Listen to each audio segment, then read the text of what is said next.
Greetings, everyone. Pete Pardo here from Sea of Tranquility. Welcome to another episode of Friday Morning at the Funhouse alongside Martin Popoff. What's up, Martin? Yes, how you doing, sir? We've got a snowstorm here finally again, so the weather is back.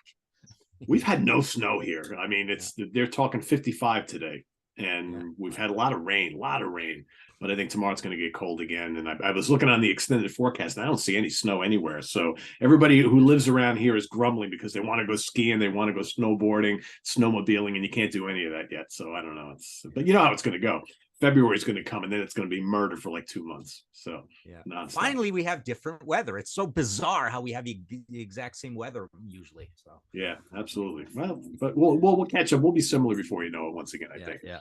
So today we've got a show that was suggested by one of our viewers a couple of weeks back, and we've been kind of percolating it a bit. And this whole idea of like what constitutes bands or artists selling out. Right, it's a term we've heard so often throughout the years, like, they sold out, right? What does that actually mean, right? Sold out. Did they totally change their music? Did they, go out and get on a big tour? Did they commercialize their sound? Did they completely change their sound? Did they change their look? Did they show up at the Grammys? I don't know. There's all sorts of things that people throw out there that is an example of selling out. So we're going to try and tackle some of these today. And as Martin and I kind of started putting our notes together, we came up with a ton of stuff that people over the years have brought up that kind of fall under this whole idea of selling out. So we're going to talk about a lot of the concepts. We'll probably give some examples here and there, but there's a lot to cover. So we're not going to give examples on everything, and we've broken it down to like 5 parts. So we're going to kind of motor through that today. We'll have Martin kick us off with the first chunk of this discussion, which is about the actual music itself. Yes, we were a little worried about this, like having a lot of concepts. So I have no props to like, hey, look at this one because basically we got a lot of concepts kind of thing. And all of this can be debated and turned into whole shows in itself because like again, what is the definition of selling out? Some people think certain things are selling. I made a funny note about how when we did our sort of genre tags kinds of shows, think of the terms alternative, garage rock, indie rock, underground music. They're all like undermining and saying, look how small a band we are, right? And so some of these bands get big. There are massive alternative rock bands, right? So everybody always grouses. All us old classic rock guys always say, oh yeah, they're so alternative, they're 5 times platinum or whatever, right? So yeah, there's all this funniness about the term. So my category to start off with is basically like the music itself. So what constitutes selling out? And some of our notes are the likes of these are actually Pete's exact words from his notes: foregoing an earlier musical vision that is uncommercial and going for more accessible or radio friendly material. And some examples of that are maybe ELP, Genesis, yes. Pete's got Soundgarden here, Camel, Def Leppard, Aerosmith. Def Leppard and Aerosmith are always talked about this way, but yeah. So the idea of this is the standard, almost the main one, the umbrella one of a band just seemingly becoming way more radio friendly. Jumping on a bandwagon is another way that we've seen bands being called selling out. That could even be going metal, right? Yeah. Going heavy for a band could be considered. You think of the new wave of British heavy metal, and you think of like Budgie Power Supply or Wishbone Ash Raw to the Bone or whatever, with these these big album covers and basically going into the heavy metal realm. But we've talked about all those hair bands that tried to go grunge at one point. So that's a form of selling out because, selling out means we're moving to the thing that is big now, and hopefully we can sell a lot of records. Obviously, that's the the standard definition of this. Going new metal, I remember when we had Brave Words and Bloody Knuckles, there were examples of some of the prime ones that we thought were the likes of even Entombed for one album, but there was Machine Head, which is was a big one that people complained about. People even complained about Anthrax with Volume 8. And there's even a Slayer album that I remember people said was a little new metalish. And I can't even remember which one that is now because I never really believed it was that new metalish. Slayer really never changed that much for anything, right? But Pete's another example of Pete's was In Flames going metalcore. and another example, sort of category is copying the sound of some other hot or current band. So that's not copying a genre, but actually, going for a certain band. And then the famous example of that is the whole Led Zeppelin clone thing with Kingdom Come, Greta Van Fleet.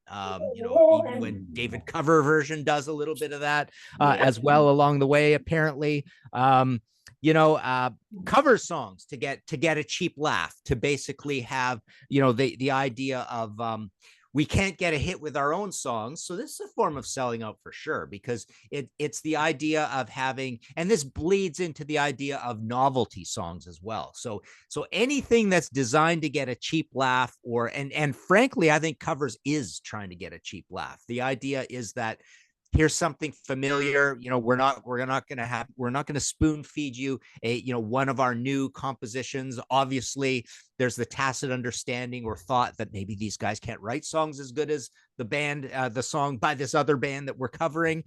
Usually it's trotted out as a single. Usually radio likes covers. They're easy drinking for radio because they can join in on the laugh. Ha ha, listen to these guys play this song, right?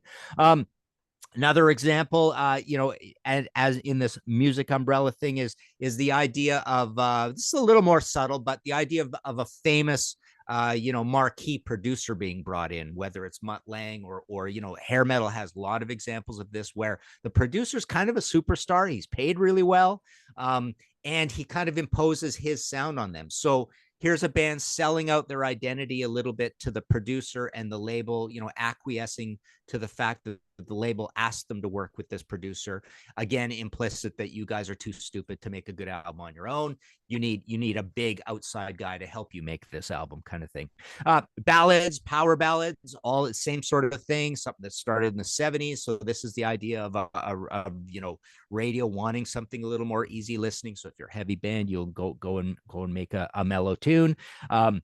And the whole power ballad thing got massive in the 80s, and that was a little different than the 70s, where it could be ballad and then slowly the invention of the power ballad sort of thing. But often there were ballads like Beth, which don't have drums and guitars and stuff in them, right? So yeah, again, along the lines of novelty and covers, is the idea of disco's big. Let's make a disco song. Let's make a rockabilly song. Let's just do something that is sort of a hot little genre at this point. So that's a form of selling out. And again, to reiterate, to always circle back, the idea of selling out is you had these hardcore bands that got into you for a reason. It was your identity. So when you stray from your identity, and obviously, the reason you're straying is for commercial means, that means you're selling out, and you're obviously becoming less like your identity. So your fans are upset because it's less like you, right? So, guesting on other people's, trendier people's albums. Example Pete came up with was Eddie Van Halen with Michael Jackson. So a form of selling out is when, you leave this genre that you love and you've been defending all your life, and you go work with these other people because they're famous or whatever, because you're paid well, or because the label thinks it's a good idea. Leaving your band behind and going solo. So that's a form of selling out, where you think, hey, I'm bigger than, these spare wheels, these parts that aren't contributing as well as I am. I'm the star here. I'm the great writer. I'm the singer. So you run off and try to have a solo career. So that's kind of an example of selling out. Vince Neil, Mick Jagger kind of thing. Lots of greatest hits albums. Even the first greatest hits albums always feels like an affront, right? Your favorite band, when they put out that first greatest hits album, you think they've sold out, right? You think, this is not supposed to be a hits band. What am I as a fan supposed to go out and buy this again? I have all these stuff. I'm a proud fan. I already have all this stuff. I don't need to buy this. So you've got that quandary, and it's for the newbies and the casual fans, and to get more fans. So that's a form of selling out as well. How swanky your box sets are. The swankier the box set, the more you're looked at like elite or loved by the record label. Having outside writers, of course, is a big thing. So that's moving you away from your identity. That whole thing that happened big time in the hair metal years with Aerosmith and Cheap Trick and Kiss and Heart. Credit to Pete for those examples. Having uncredited outside writers even is a crazy way of selling out, when the label has you work with people and you don't even credit them. And even just the uncrediting of people seems like a selling out, like you've become a corrupt person. You're part of the wheels of the industry, and you're just as bad as they are. You're not like this artist anymore. You're like playing politics and stuff. So anytime a band plays politics, it feels like they're selling out. And it also goes with having uncredited outside players on your album as well. There's famous examples of that, like Kiss, Cinderella, Warrant, Aerosmith, Dick Wagner in the early days. Steve Hunter. Yeah. So the whole idea there is, when you find that stuff out, you feel like they've sold out because they're faking the bill of goods. It's not really the band doing it. There are these other guys. And then sometimes, in the old days, you'd be embarrassed when you found out that it wasn't them, and you said it somewhere and some greater fan pointed it out to you or whatever. So yeah. So all these things, are part of our categories, the actual music itself, the actual records itself, and things that you could do with those records that make you feel like a sellout. There you go. Any comment there? I mean, geez, we could go off on a million tangents with the music alone. Yeah, I mean, it's gotten to the point where, especially with one of the last with the uncredited players, I mean, just the whole idea of Kiss and all those albums where nobody really knows who played on any of them, right? And like all these years later, it's finally coming out, like who actually played lead guitar on some, Creatures of the Night and some of those albums, and who played bass and who played drums and all this. Just it's really nuts. But yeah, I mean, and again, I don't think everybody thinks in terms of bands and when they do or don't sell out, right? It's like, I think there are like kind of like triggers that certain people like to look at a trajectory of a band. I think there is a certain fan that likes when a band is somewhat unknown and they can do the music they want. And it's almost like they feel like a certain connection with the band. It's like, only I know about this band. Only I know about the wonders of their music. And then when everybody else starts to like the band, or they start, they get signed to a major label, they get a hit, and all of a sudden they become bigger. It's almost like you now have to share this thing that you thought you had this personal connection with. Oh, now everybody listens to them. Well, I don't like them anymore because everybody else is listening to them. I've met tons of people over the years who feel that way. As soon as a band gets to a certain level of popularity, they're no longer my band anymore. Now they're everybody's band. They're not special. Let me go find another band that nobody knows about. Yeah. Exactly. Yeah. Yeah. So anyway, so let's move on to our second category, which is the whole live situation, the live band, right? So there's lots of talk about bands selling out when it comes to how they go and tour and play shows and things like that. So, like bands who all of a sudden latch onto a big corporate sponsor, right? And they, like Coca-Cola and Pepsi or Ford or Chevrolet or Oracle or, Microsoft all of a sudden is sponsoring your tour. That's a sellout, right? It's a sellout because you're not out there playing the clubs. You're not out there, just playing the shows because you want to play the shows. You're getting all this money from a big corporate sponsor. And what about when, the corporate sponsor maybe has a bad reputation, right? There's something negative surrounding them. It's like, well, why did you take that? You took it just for the money, right? Because obviously you don't care about the integrity of the organization that's behind the sponsorship. There's that. How about ticket prices? Right. I mean, we've heard, Martin, I don't know about you, but I've heard lots of things over the years where sometimes the actual artist or the band has a lot to do with how much the ticket prices are. I can think of it again. I don't know all the facts behind the scenes, but I've heard this whispered about like Manowar for years. Like Manowar will go and play clubs that, any other band would play at, where tickets would be, $20, $30, $40. And all of a sudden Manowar's charging $80, $90, $100 for a ticket in a club right here in the States, right? So ticket prices being too high. And I know that has a lot to do with, working with Ticketmaster, right? But everybody complains about, bands that have gotten bigger, and all of a sudden now they're playing bigger shows, 5,000 plus seat venues, and you can't get a ticket for under like, $80, $90, $100, right? So there's that, ticket prices being high, as opposed to playing the smaller venues where you can go see a great show for $20, $30, right? Meet and greets.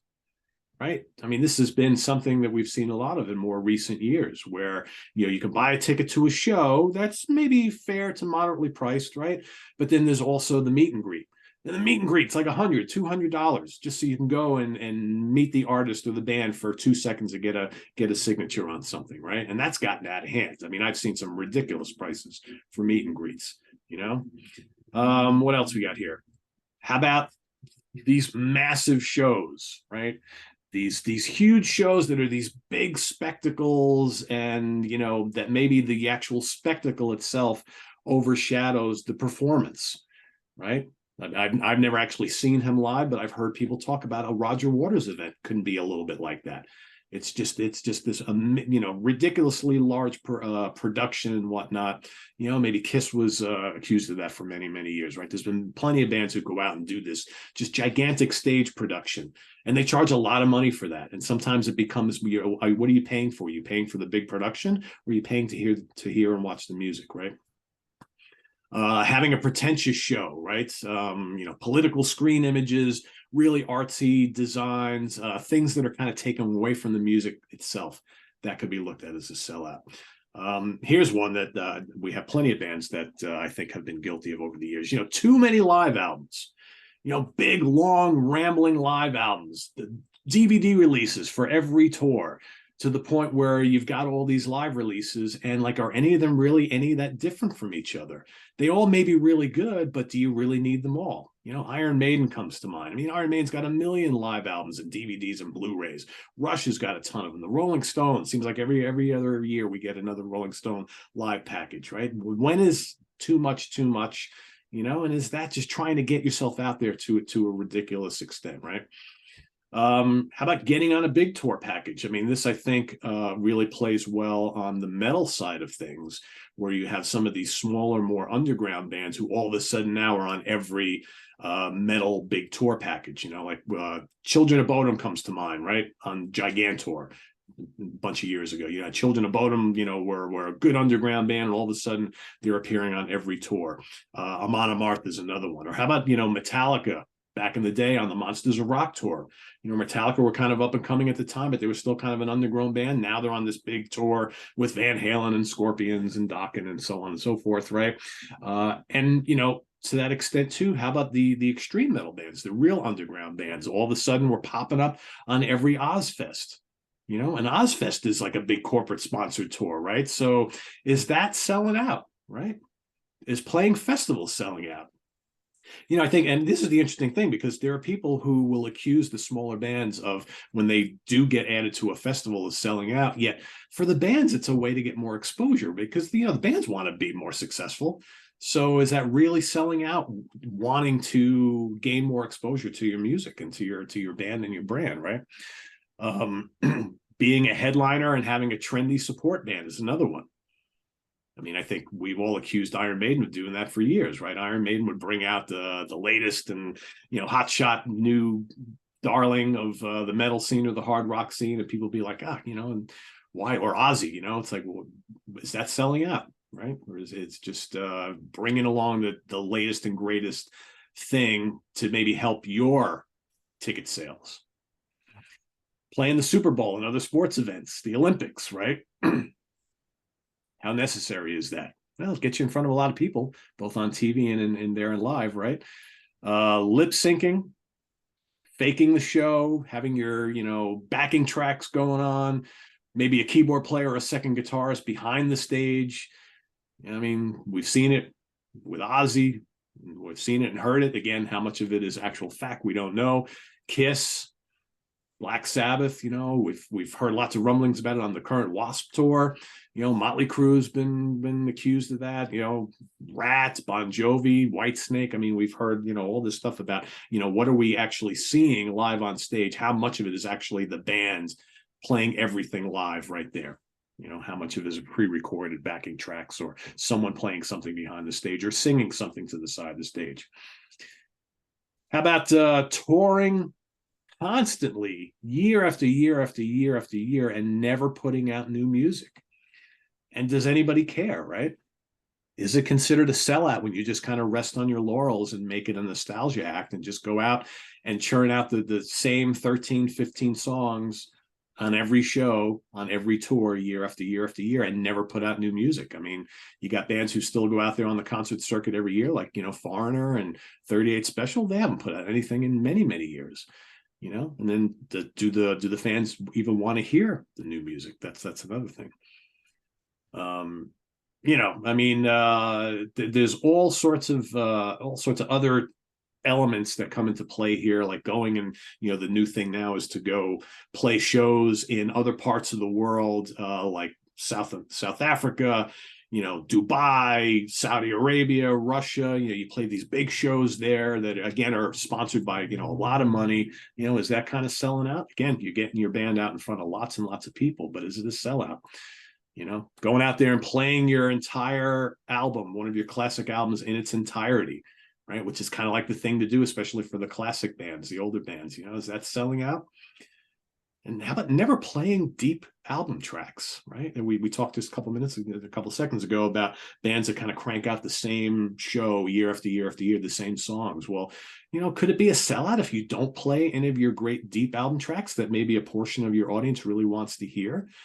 How many of these bands, these classic bands that go out on the touring circuit every year, Journey, Whitesnake, Foreigner, Styx, Black Sabbath, who really just kind of play the same set over and over and over again?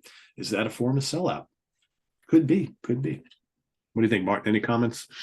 Yeah, I'll just keep it really general. So, as I'm listening to that long, good list of stuff that all falls under the live thing, it strikes me that half of it is moving away from who you were and why your fans liked you in the first place, which was the substance of your material, right? Your early material. So half of it is that, and half of it is again along the lines of integrity, right? Where it's like, people think you're an artist, you were in it for pure reasons or whatever, but now you're doing some things are maybe a little shady or corrupt, or you're part of the industry or part of the wheels of the thing. So it's funny. It's almost like, yeah, half of what was there you can put into one form of selling out, and half of what was there you can put into another part of selling out. Oh, you aren't what you were as a person, and you aren't what you were as an artist, right? Yeah, well, there's this whole thing about becoming corporate, right? Because I think what most fans worry about is that whole artist integrity is no longer there, and it's just you're just doing it for the money. You've become part of the corporate wheel,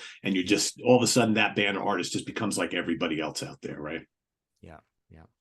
All right. So our third category, short one here, is merch. Merch is a funny one, right? So, so a couple things about merch that always struck me. So number one, the obvious one is when there's lots and lots of merch and lots of unrelated merch. Kiss is obviously the famous band in this, but even the likes of little old Motorhead, it seems like there's way too much merch sometimes, right?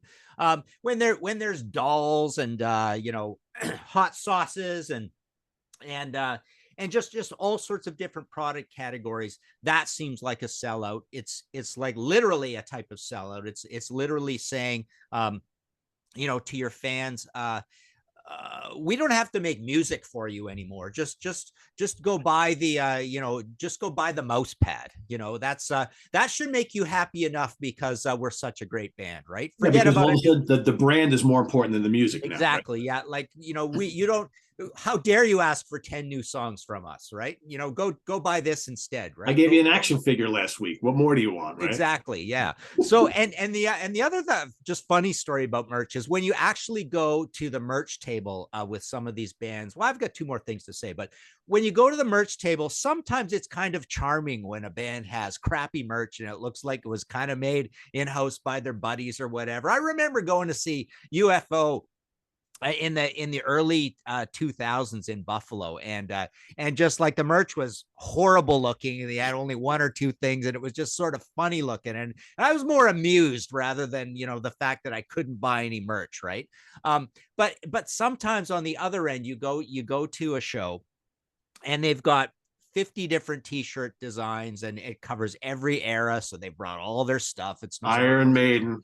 Exactly. And the merch guys are all, they're all brusque and moving really fast, and the credit card things are going and all this stuff. And it just seems like a big kind of like impersonal thing, and also on the personal front, sometimes it's nice to see at the merch table, it feels personal when there are actually signed items and stuff there. And it feels impersonal when you don't see that, because you think, oh, this is too big a show, we're too big to sell anything signed or whatever, right? So that's a funny one as well. Yeah, and the other thing I wanted to say about the merch is just the idea of when you walk into a Walmart or any sort of big store, even grocery stores sometimes, right? And see T-shirts and stuff for sale, or you see like the big branded thing in a hip record store and piles of T-shirts and stuff, and it feels impersonal that they've farmed out this thing to a big T-shirt company, and the stuff just loses that personal feel. Something's not quite right about the design. It really doesn't feel 100% the identity of the band, because it wasn't a buddy of theirs that designed the shirt, right? So and you see that a certain T-shirt brand, all of them might have a similarity to them in the look and the design or the colors or whatever. So yeah, there's a lot of things about merch that can feel like a sellout thing. Just the word merch is a sellout thing. It's obviously something outside of the music. It's literally the physical, tangible version of selling out, right? It's not abstract at all. But yeah, the further and the more they have and stuff, and the more expensive it is too, right? That ticks you off. So when you go to a show and it's all really expensive, you think, oh, this band is sold out, they don't care about us, the fans, kind of thing. So there you go. And is it a sellout if Khloe Kardashian is seen out in the wild wearing a Slayer shirt? Yeah, that's not Slayer's fault, but it's not Slayer's fault. But it's a little bit, yeah. It's obviously. So obviously, in a form, it's her selling out, right? Her selling out, like saying, I guess her fans, to her fans, it's almost like, oh, look how hip you're trying to be, and none of us, you don't like Slayer, and we there's don't no like way you're Slayer, listening to Slayer, right? But look at you. So you're trying to be hipper than you are, right? Yeah. All right. So for merch, let's go on to media, right? So how does the media influence a band potentially selling out, right? So if you're a band and you go on TV, like maybe you show up as and you perform, or you're a guest host or panelist on like something like America's Got Talent, is that selling out? Could be. How about winning a Grammy Award or being at the Grammys, right? You're walking down the red carpet, right? Is that all of a sudden selling out, right?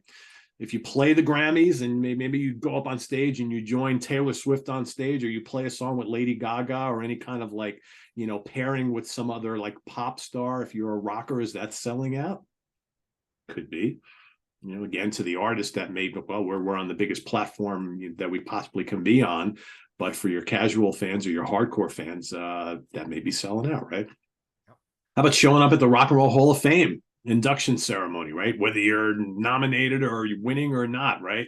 If you kind of like agree to do what the hall wants you to do, that could be a form of selling out, right? Because there are a lot of bands out there who are probably like, you know what, the Rock Hall of Fame is a joke, I will never take part in that. And how many bands have we seen who have said that, and then when they finally did get inducted into the Hall of Fame, they show up and they play nice, right? Is that selling out? It could be. Same thing for the MTV Music Awards, right? If you take part in that, are you selling out?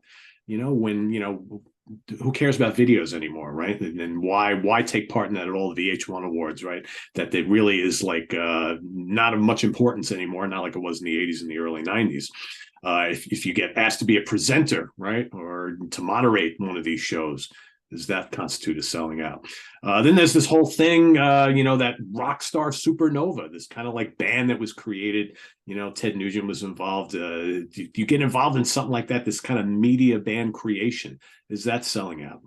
Right? How about if your songs, your classic songs, show up in movies, right, or TV ads? Look at all these like great 70s like pop and classic rock songs that show up like in the Marvel movies. Right. And all of a sudden people are discovering, younger folks are discovering these songs for the first time, right? Even though these have been famous songs for years and years and years. When you agree to do that, is that selling out? I'm sure you get a nice paycheck. And for some of the bands whose songs get rediscovered all these years later in TV ads and in movies, right? That's a nice, healthy paycheck when maybe these songs are kind of forgotten, over the years. Reality TV, right? If your music or your band has anything to do with anything reality TV, or maybe you get signed to a reality TV show, and all of a sudden, the cameras are following you and your family around everywhere. Is that a sellout? Think Ozzy, think Gene Simmons, right? And I think anything that has to do with television shows, like think cooking shows, and again with reality TV that's even related to music, having to do with cars and Pawn Stars, cooking shows, anything like that. Why would you get involved in that, right? If you're not somewhat of a sellout, right? So, yeah. Yeah, and this one is, it's almost like again, it's like going outside of your identity, saying, oh, if I'm good at being this kind of entertainer, I could be this kind of entertainer as well.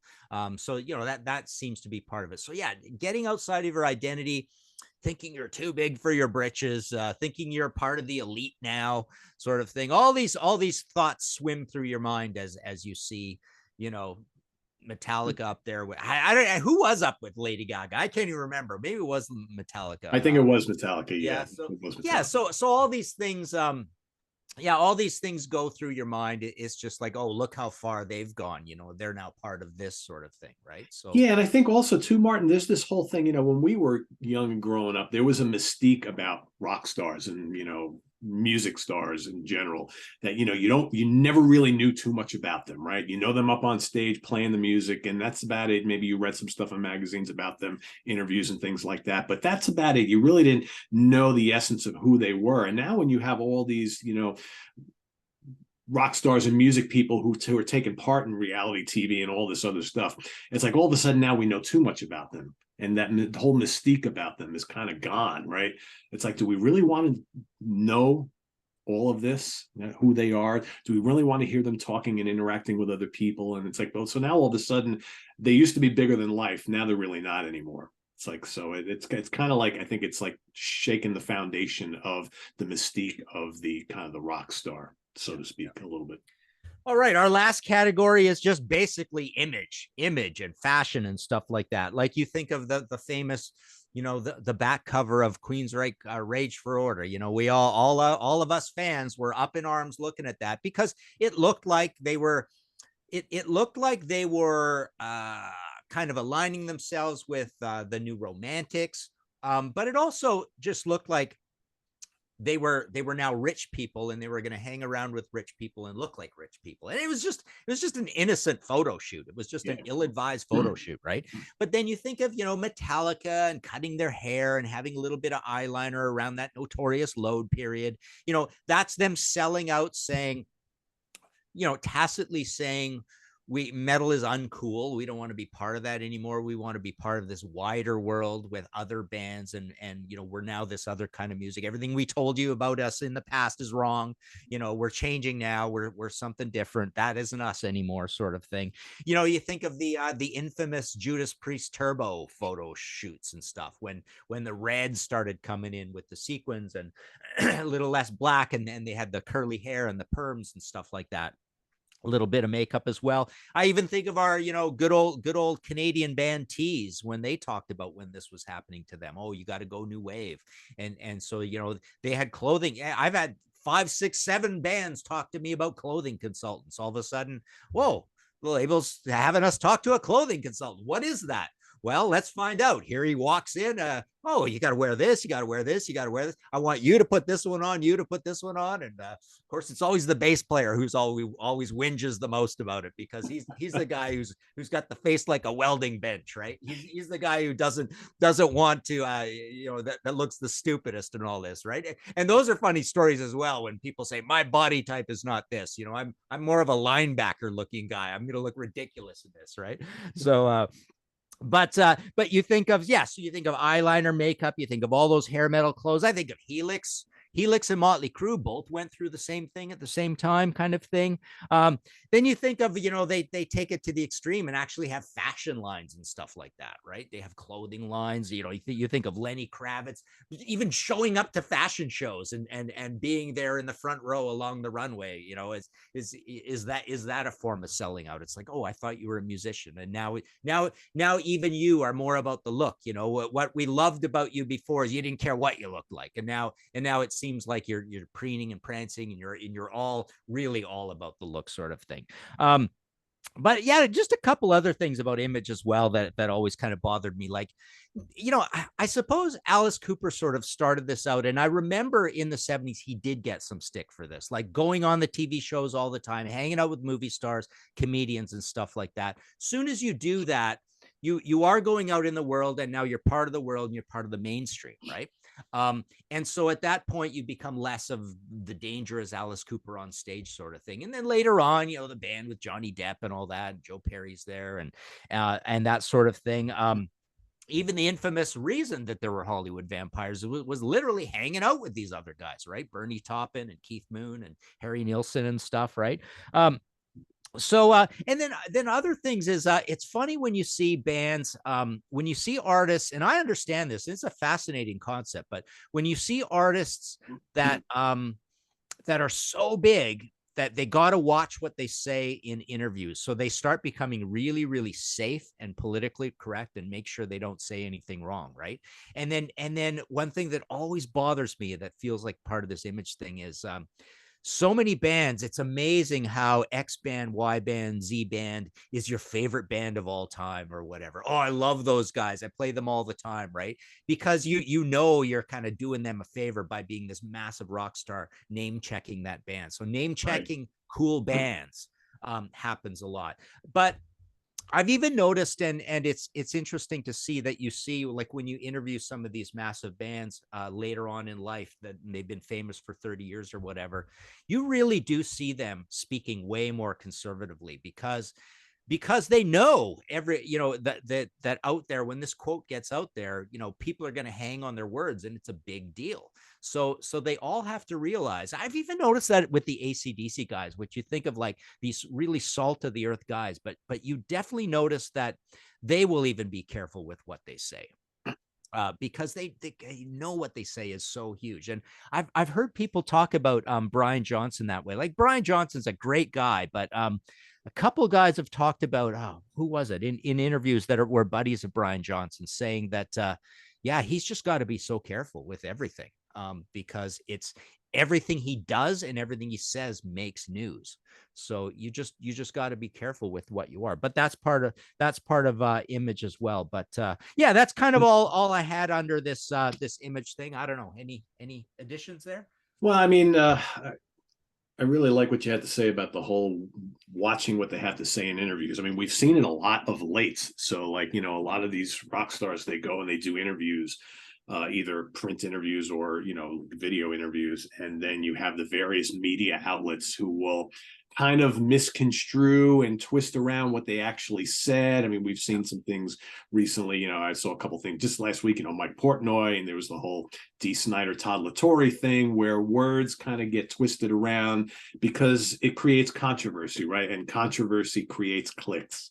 And so it's very, very important. So that's not surprising that a lot of these guys today in interviews are trying to be very conservative in what they say and trying not to be controversial, because words can get twisted around the media so easily and so quickly. And, the blowback could be catastrophic, right? So, yeah. I had a couple other things I realized, on the image thing.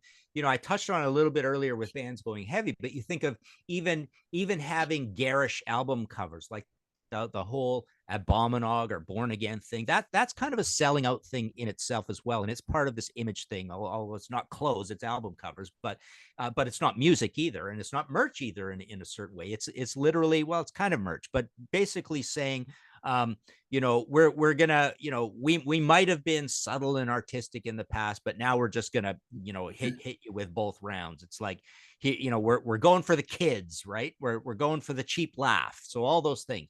selling down to a, like a younger fan base, or going for the cheap laugh, or having something really gory, or you know, horrorish, or super bright colors, or whatever, right?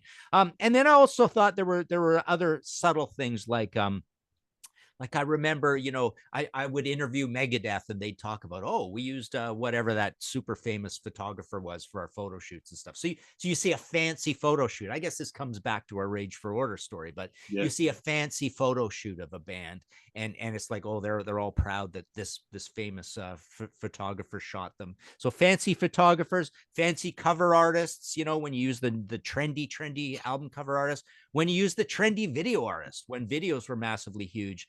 You know, part of the story, just like the producer thing, was, oh, we got, you know, what, Floria's Sigma, whatever her name is, right? Sigma, something like that. So there were actually famous Marty Callner, right? In the hair metal years, right? There were these famous, you know, so again, you're selling out your identity to the marquee, the swanky, the high end, the elite film guy, photographer, album cover artist, or whatever. And then, you know, usually you're sure to drop name drop that, oh, we're working with these guys now, you know.